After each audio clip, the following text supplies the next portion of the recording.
Assalamualaikum, welcome back to my YouTube channel. So here I am with the important long questions of chapter number 13 of 10th class physics. Short questions already मैं बता चुकी हूँ. You can visit my channel and watch the video. Now we will start कि कौन से इसमें से जो हैं वो important question बन सकते हैं long question. ठीक है, इलेक्ट्रोस्टैटिक वाले चैप्टर के अंदर से. तो वेरी फर्स्ट पेज पे तो आपके पास एक टॉपिक है production of electric charges. It is not the long question. यहाँ पे क्वेश्चन है इलेक्ट्रोस्टैटिक इंडक्शन. ये आपका लॉन्ग क्वेश्चन है. ठीक है, इसको आपने लॉन्ग के तौर पे याद करना है. दो एक्टिविटीज़ हैं इसकी, एक ये एक्टिविटी है और एक आगे वाली है. ठीक है, तो आपको इन दोनों एक्टिविटीज़ में से जोन सी भी ज़्यादा आसान लगे आप वो कर लें, लेकिन मैं ये प्रेफर करूँगी कि आप सेकंड वाली एक्टिविटी को लॉन्ग के तौर पर याद करें. ठीक है, उसके बाद आगे आ जाता है हमारे पास एक इलेक्ट्रोस्कोप. इलेक्ट्रोस्कोप भी जो है वो लॉन्ग है. इसकी आपको शुरू से कंस्ट्रक्शन पता होनी चाहिए और कंस्ट्रक्शन के बाद आगे जो इसके 4 टॉपिक्स हैं ये भी आपको मालूम होने चाहिए. शॉर्ट क्वेश्चन जब मैंने बताए थे इस चैप्टर के तो उसमें से मैंने बता दिया था कि आप लोगों को कितना कितना इसमें से लर्न करना चाहिए.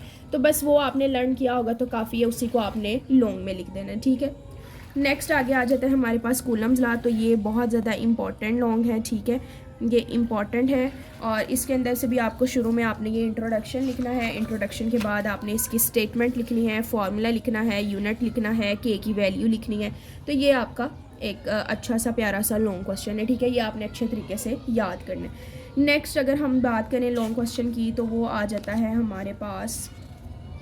अच्छा, ये इलेक्ट्रोस्टैटिक पोटेंशियल जो है ये भी लॉन्ग क्वेश्चन के तौर पे आ सकता है, लेकिन ये ज़्यादा इंपॉर्टेंट नहीं है. तो अगर आप इसको स्किप करना चाहें भी तो आप कर सकते हैं, ज़्यादा इंपॉर्टेंट नहीं है. ठीक है, उसके बाद जो नेक्स्ट है, अच्छा इसमें से भी मैं बता देती हूँ. अगर ये लॉन्ग क्वेश्चन फॉर एग्जांपल आपने करना है, इसकी डेफिनेशन कर लें, फॉर्मूला कर लें, यूनिट कर लें, वोल्ट की डेफिनेशन कर लें. ठीक है, उसके बाद यहाँ से थोड़ा सा इसको एक्सप्लेन करके वो जो है पोटेंशियल डिफरेंस की डेफिनेशन लिख दें, फार्मूला लिख दें.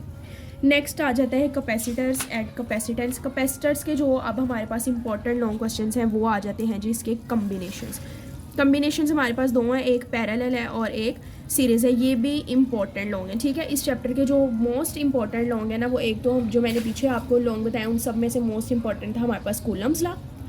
और उसके बाद अब मोस्ट इंपॉर्टेंट हमारे पास आ रहे हैं ये कैपेसिटर्स इन पैरेलल और कैपेसिटर इन आगे सीरीज़ है. ठीक है, तो इसमें से ये जो आपको सारे पॉइंट्स हैं ये अच्छी तरह से मालूम होने चाहिए. वोल्टेज का ये डेरिवेशन और ये इक्विवेलेंट कैपेसिटेंस. इसी तरह ये जो कैपेसिटर इन सीरीज़ है, ठीक है, ये भी इंपॉर्टेंट लॉन्ग है हमारे पास, ये आपको मालूम होना चाहिए. इसका भी आपने ये सारे पॉइंट्स करने हैं, ये चार्जेस वाला, वोल्टेज वाला, आगे से डेरिवेशन है, इक्विवेलेंट कैपेसिटेंस है. ठीक है, तो ये इंपॉर्टेंट लॉन्ग है इस चैप्टर के. नेक्स्ट अगर हम देखें तो ये डिफरेंट टाइप्स ऑफ कैपेसिटर हैं, ये आपने शॉर्ट क्वेश्चन के तौर पे याद की होंगी. वैसे तो ये इतना इंपॉर्टेंट लॉन्ग नहीं है, लेकिन फिर भी अगर फॉर एग्जांपल ये लॉन्ग क्वेश्चन में आ जाता है तो जो आपने शॉर्ट क्वेश्चन के तौर पे इसमें से चीज़ें याद की हैं वो ही आपने उठा के लॉन्ग में लिख देंगे. ठीक है, अक्सर बच्चे परेशान हो जाते हैं कि ये वाला क्वेश्चन तो हमने सिर्फ शॉर्ट के तौर पर देखा था, अब ये लॉन्ग में आ गया तो अब हम क्या करें. तो उसके लिए परेशान होने की ज़रूरत नहीं होती. आपने जो चीज़ें शॉर्ट क्वेश्चन के तौर पे याद की होती हैं वो ही उठा के आप अगर लॉन्ग में लिख दें तो वो आपका लॉन्ग बन जाता है. कौन सा लॉन्ग कोई 10 या 15 मार्क्स का होता है, लॉन्ग भी 4 नंबर का तो होता है. तो जो चीज़ें आपने शॉर्ट में याद की हैं उसी को जब आप मिला के लिखते हैं तो वो 4 नंबर का लॉन्ग बन जाता है. नेक्स्ट आगे हमारे पास आ जाता है एप्लीकेशंस ऑफ इलेक्ट्रोस्टैटिक्स. अच्छा, ये तो इतने इंपॉर्टेंट नहीं है लॉन्ग के हिसाब से. जो इसके हैज़र्ड्स हैं ना स्टैटिक इलेक्ट्रिसिटी के, ये एक बार पास्ट पेपर में पूछे जा चुके हैं. ठीक है, तो ये भी हमारे पास क्या है, लॉन्ग क्वेश्चन है. ये हो गए इस चैप्टर के लॉन्ग. उसके बाद आगे आ जाता है हमारे पास एक्सरसाइज की अगर हम बात करें तो रिव्यू क्वेश्चन जो है वो अगर आपको चैप्टर अच्छे से जो मैंने चीज़ें शॉर्ट क्वेश्चन के तौर पे बताई थी अगर आपने वो अच्छी तरह से याद की है तो मोस्टली आपके रिव्यू क्वेश्चंस कवर्ड हैं. तो इसीलिए हमें इनको एक्स्ट्रा से याद करने की ज़रूरत नहीं है. आगे जो आ जाते हैं हमारे पास कंसेप्चुअल क्वेश्चंस, तो ये होते हैं इंपॉर्टेंट. ये हर चैप्टर के, मैं तो यही आपको रेफ़र करूँगी कि आपने हर चैप्टर के कंसेप्चुअल क्वेश्चन अच्छी तरह से सारे याद कर लें.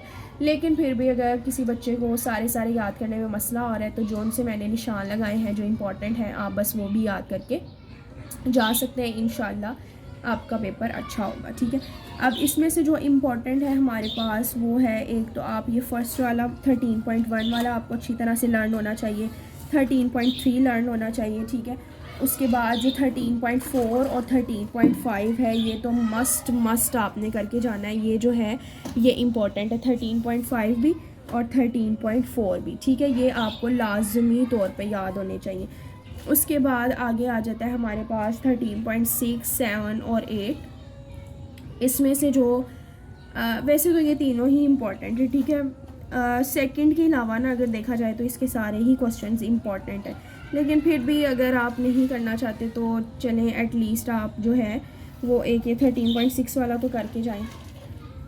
उसके बाद आगे आ जाता है हमारे पास 13.7 भी चलें करते हैं वैसे तो ये सारे इंपॉर्टेंट है, लेकिन चलें आप 8 वाला और सेकंड वाला स्किप कर सकते हैं। हाँ, तो ये इंपॉर्टेंट क्वेश्चंस जो है कंसेप्चुअली आपने करके जाने हैं 13.1, 3, 4, 5, 6, 7 और 8, ठीक है। नेक्स्ट आगे आ जाते हैं हमारे पास न्यूमेरिकल प्रॉब्लम्स। न्यूमेरिकल प्रॉब्लम्स जो है इसमें से इम्पॉर्टेंट एक आप फर्स्ट वाला इम्पॉर्टेंट है, ठीक है। उसके बाद जो आपके पास है थर्ड वाला, फोर्थ वाला, 6 वाला, ठीक है, 6, 7, ये जो है ना ये इम्पॉर्टेंट आपके न्यूमेरिकल्स हैं, ठीक है। जब आप ये वाले कर लें तो उसके बाद अगर आप करना चाहें तो ये सेकंड वाला भी कर लें, ठीक है, और 5 वाला भी कर लें। बाकी ये तो लॉन्ग स्टेटमेंट वाले हैं, इसके अंदर भी जो है वो इक्वलेंट कैपेसिटेंस वाले फार्मूलाज यूज़ होने हैं, बिल्कुल सिंपल से हैं। आप इसको भी एक बार एक नज़र देख लें, लाइक इनकी प्रैक्टिस कर लें, इनको एक नज़र आप देख लें, इसके अंदर वही सिंपल से फार्मूलाज लगेंगे, ठीक है। तो जो इंपॉर्टेंट है वो मैंने आपको बता दिए। So this is the video about the important long questions, numericals and conceptual questions of chapter number 13.